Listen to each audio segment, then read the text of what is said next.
Let me just touch on this really quick before we start a quick metaphor. And like I said, it's going to be a long coaching session, but I think it'll get a point across. Before I get into that metaphor, though, I wanted to talk about the yesterday. And anytime you have a gap open, let's say you have a day that's like that, and the next day is the gap open lower. You open below the previous session's low. Pretty simple. And generally, when the market does that, anybody who's long from the day before obviously is underwater because price didn't trade that low the previous session. So you generally see if you can't rally after the open. So after you open on the gap open lower, you try to rally.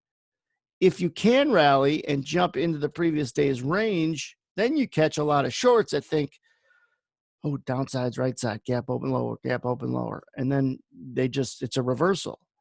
So when you get a gap open lower type day, let's draw it better, and you open up, right, and you go up and then come right back down pretty quick, that's dangerous, and that's generally a higher probability of some downside action that particular session. So you got to watch the first 10 minutes, 15 minutes. It's not necessarily the amount of time after the open. It's what kind of move and how quick it comes off. So yesterday was like, okay, if we could go higher, what's the best we could kind of do? What does it look like the best we could do? And at some point it was like, this is all the bulls have the heart for. And then the market kind of just gets stepped on, and you don't get people getting out of their fading strategy, and they turn into fighting strategy. So that's a couple things to understand on a gap open lower. Number one, how do we open up? Do we jump into the previous day's range because that's a reversal? Do we have a little attempt to go higher and then come off quick so you don't have to wait till down here to make that assessment? You could start playing it from the short side at a better time. All right, does that make sense? And keep that in mind for gap open higher days. See if they can't come off in the first 5, 10, 15 minutes. They open up and go straight. Opening drive higher on a gap open higher is generally got some upside to it. An opening drive lower on a gap open lower day has some downside to it. Generally, you still got to pick your spots, but your theme could be crystallized. So understand the theme that you're trying to apply to the market, and continue to always work on overlapping your ready, aim, fire. What gets you ready, what gets you to aim, and what gets you to pull a trigger. And then if you don't hit the target, does it charge you and attack you and kill you? Because that's not a animal you want to take a shot at necessarily. If you miss him, he's going to kill you. That's a lot of risk. So many people try to implement a strategy that when they're right, they do okay. When they're wrong, they get absolutely annihilated. That's too much risk. And it kind of segues me into the metaphor that I have to cautiously step through here. And that is cheating on your strategy.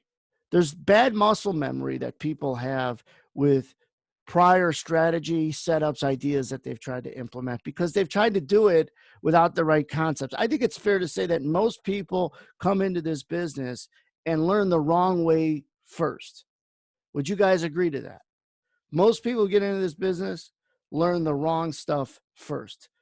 Unbeknownst to them, they're not doing it. Nobody's trying to learn the wrong stuff first. It's just the way it works. It's easy to learn the wrong stuff first. I think most people would agree. Then hopefully you find what stuff matters and then work on that path to pull it in and create and execute a strategy. So then if that's the case, and it's fair to say that most people coming in this business will learn the wrong way first, it's also fair to say that they're going to have bad muscle memory to what they learned and strategies they try to implement. And this goes for probably everybody in this room today. If you learn the wrong way first, it was really irrelevant to being successful, the strategies and the concepts, techniques you learned, then it's fair to say that you probably have bad muscle memory to that stuff. And so it's easy for you to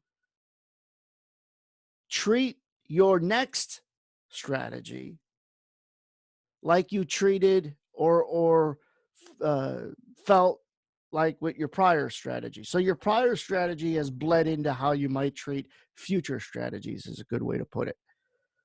So let's use the analogy and metaphor of marriage. All right. And you got married. You got married to the wrong person. She wasn't good to you. She cheated on you. She wasn't nice to you, everything else. Well, you got divorced from that strategy, just like you got divorced from the bad information you might have stumbled on when you got into this business. So fortunately, you got divorced from that person.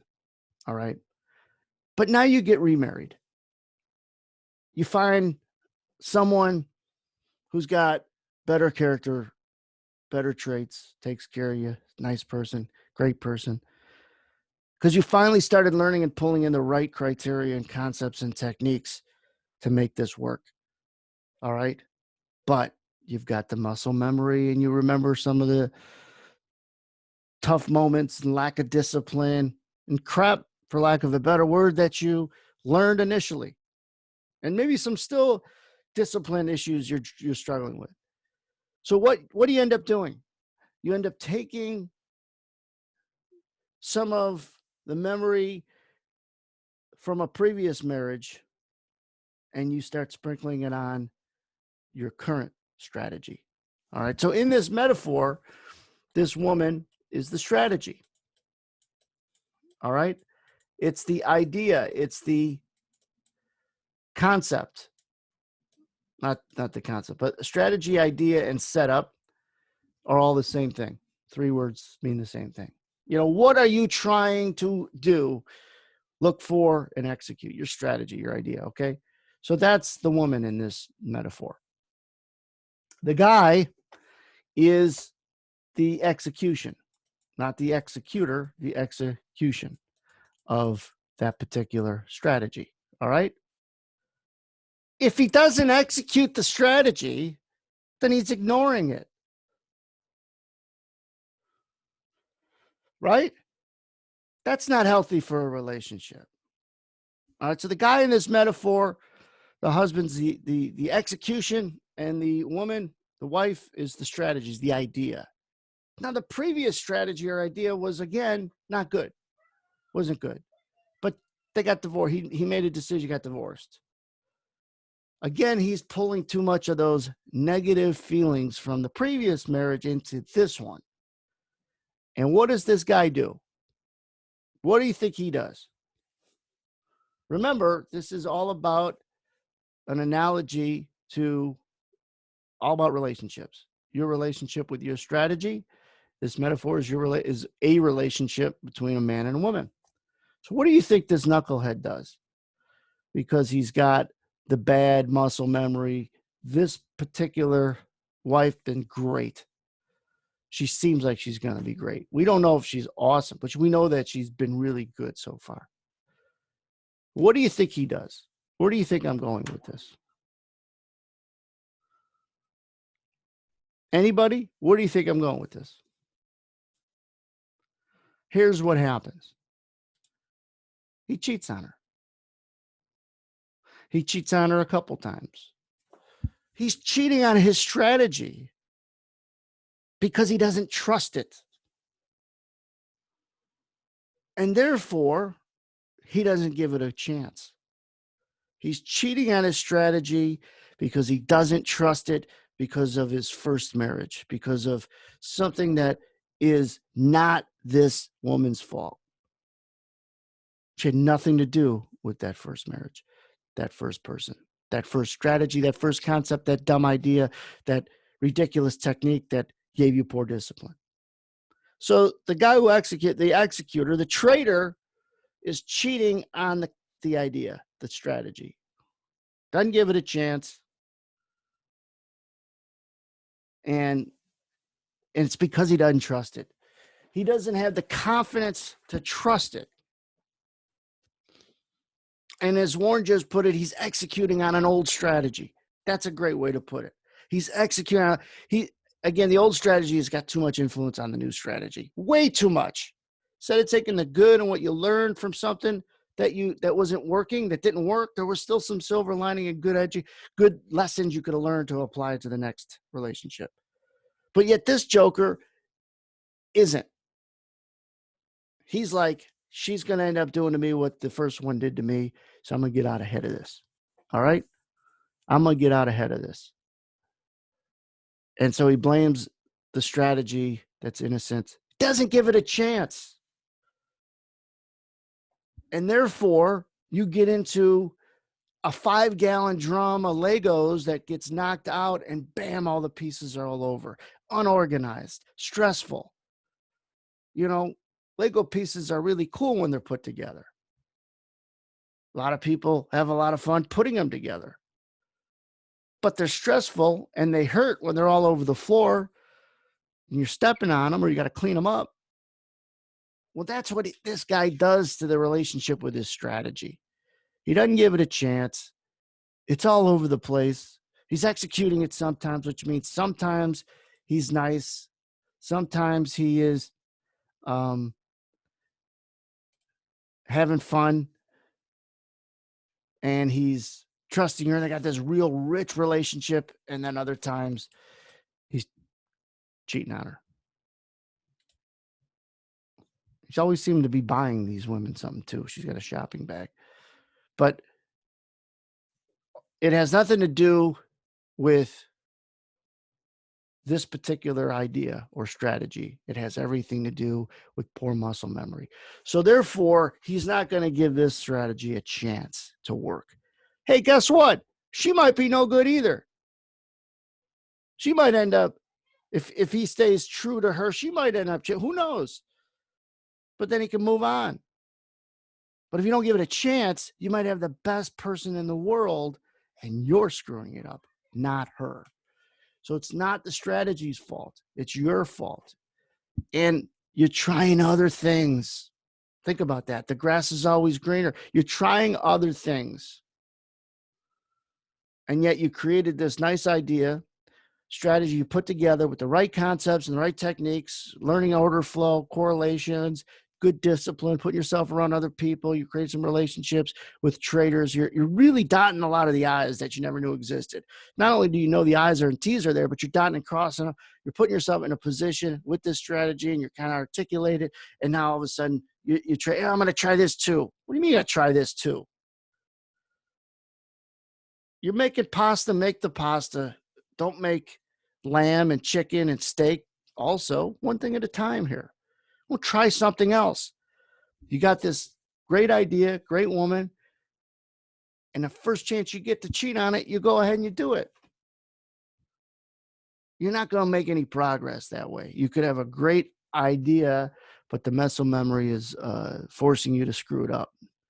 Not forcing, and you'll justify it, right? You'll justify doing it. Well, I'm working on something. It's because you don't trust it. You're going to have to trust yourself. You're going to have to trust whatever it is so you don't do stupid things. And these are very stupid things, right? Cheating on whether you trust or don't trust your spouse. You shouldn't do that. But it always gets back down to the why. Why do you do it? And you do it because you either don't trust it because of what happened to you in the past, or you're just not confident enough to think that it worked, that you created something that could work. You're just not there yet, confidence-wise. And so in order to avoid failure, in order to avoid the confirmation of failure, you'll screw around and delay. Well, my strategy, I don't know if my strategy is a failure yet. I'm not really trading it because you're delaying any kind of that potential confirmation that doesn't work. So there's a couple of reasons why you might do it, but you got to come to the realization you're doing it. Because the worst thing to do is to blame a strategy. Who is it? The problem. It's definitely carrying baggage. Another great way to put it is, Paul, it's carrying baggage from that first relationship or that first strategy. You gotta know that there might have been some good things in that first strategy. Those are the things you carry over, not the bad stuff, because this is a different person. It's not fair to this person that you're carrying baggage and the negative stuff because she's not that first person. This strategy is under a different umbrella with the right concepts and right ideas. Remember how we started this metaphor? that it's fair to assume that most people who start out in this business learn the wrong stuff first. Therefore, it's fair to say that they're putting the wrong stuff together to come out with a strategy. So that's the first marriage. Didn't go well, cheated on you. You're mad. You're angry. You're angry at maybe who you paid and invested in to learn this stuff. You're angry at the time you put into it. You're angry at all kinds of things. So then you get into a better chance at doing this. And all you say is, I wish I'd have done this first. I wish I'd have found this first. Well, you didn't. There's a reason for people taking certain paths. If you didn't buy crap, you wouldn't understand crap. If you didn't have, you always got to compare it to something else. You don't know what crap is unless you could compare it to something else. But going back to what is the baggage from a previous, discipline issue, strategy you learned, concept you understood? How do you unlearn that? And how the hell you got to move on? Because what are you doing when you get into this? Think about what you're doing. If you've got maybe the greatest chance at success, and I got news for you. Everybody's goal in this world is happiness, no matter how you get there. We all have different ideas and vehicles to get us there, but we all have one goal: be happy. Like, and relationships are the common denominator and common vehicle to it, whether it's with a spouse, child, a family, or brother, friends, whatever. So good relationships, you got a better chance at the H word, happy. Bad relationships, you don't have that much of a chance, because we're human after all. I mean, at some point, maybe 100, 200 years from now, with technology, we might become more like robots and not have a connection. But for now, we do great things because we do them together. Generally, great things happen because people get together and collaborate, the right people at the right time. That's been the history of human progress, is connectivity. That's why this whole social distancing is opposite of what we're about. Any questions? I didn't want to go on very long. I wanted to be short and sweet and give something for some people to think about. So if you're doing it now, great. Don't do it. This might be really helpful. It also is helpful if you maybe do it in the future, because I've been working with someone who he has this strategy. He's doing really, really good with it. And then I stop and I say, wait a second. Here's the strategy that's doing really good. Let's call them X's. What are these O's? Well, I'm trying to do this. And I said, trying to do this. I said, listen, if there was a window and we were together, I'd throw you out of it. I go, this is what you're doing. You're cheating on this with this nonsense. You're cheating on this with this. Why? All you're going to do is you'll be doing something over here and then you miss this. You're doing something with this girl, so you miss the opportunity to be with the person who actually loves you more. So you got to be good to your strategy, which means you got to execute it. You got to do what you say around it. If you're going to risk 5 ticks, don't risk 10 ticks. That's being good to your strategy. If you want to get something out of someone, you got to give. And if you give first, you have a better chance of getting. If you wait to be given something and then you give, that doesn't always work. If you want a better chance to get genuine, feedback, hugs, kisses from something, you got to give. You got to have a better relationship. So I think that that's a problem that a lot of people in this community and industry have. If you're human, you're going to have relationship issues with your strategy. You have to do a kind of a check to how healthy is your relationship with what you're trying to execute. Does that make sense? You ever think about some relationships you guys have that are good and try to duplicate those with your idea. And a lot of times your idea sucks. That's why you can't stay true to it, right? It's like the first minute. The idea sucks, and you got to make it better then. Sometimes you don't understand the idea. Well, then understand it. Get better at understanding it so you could recognize it. You should be able to see your idea before anybody else, your idea, your strategy, your setup. But don't not trade it for any other reason than bad muscle memory and you don't trust it. Well, you got to trust it at some point. If it sucks, find that out by not cheating on it. Find it out by being faithful. Don't find it out by cheating on it and then, see, I knew it. That's why I did it. No. By cheating on it, created what is called a self-fulfilling prophecy, just to prove that you're right. I'm afraid to have the confirmation that something's going to be a failure, so I'll delay that confirmation. You got to fail and fail fast. So hopefully you guys, again, this is like what's awesome about the ideas I have for these sessions, our feedback back onto other people, and to be able to explain it as succinctly as I know how to give someone a better chance than they otherwise would have had they not come to this meeting, because it's a continuation of the work that we're doing nonstop. And if you're not doing things like this, and if you're not being around other people and hearing things, you're going to give yourself less of a chance for something to continue to click.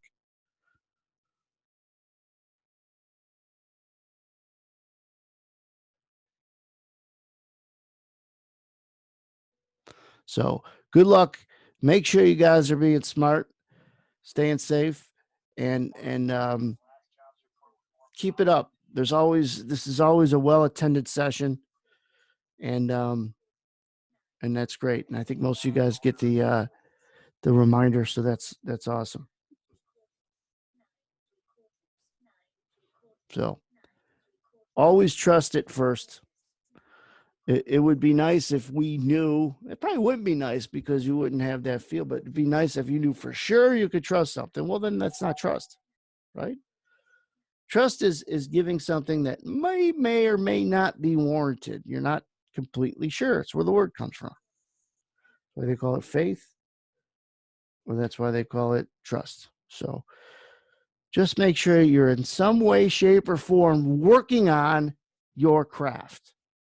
I'm working on the education part of this craft nonstop when I go for walks at night. This is where this comes from. It's the constant, how can I say something, do something in a better way that clicks for more people, including the brainstorming stuff that Dave and I have done with the puke tool. And hopefully next Tuesday, we'll talk about something else that we're testing, because I like the way we tested a couple of weeks ago. We had that cumulative puke tool that stays up for 8 hours. I like that. We're going to leave that, and there's something else we might talk about next Tuesday. So have a safe week. If I don't see you Tuesday to Tuesday, for guys in the trading room, I'll be there tomorrow and see those guys then.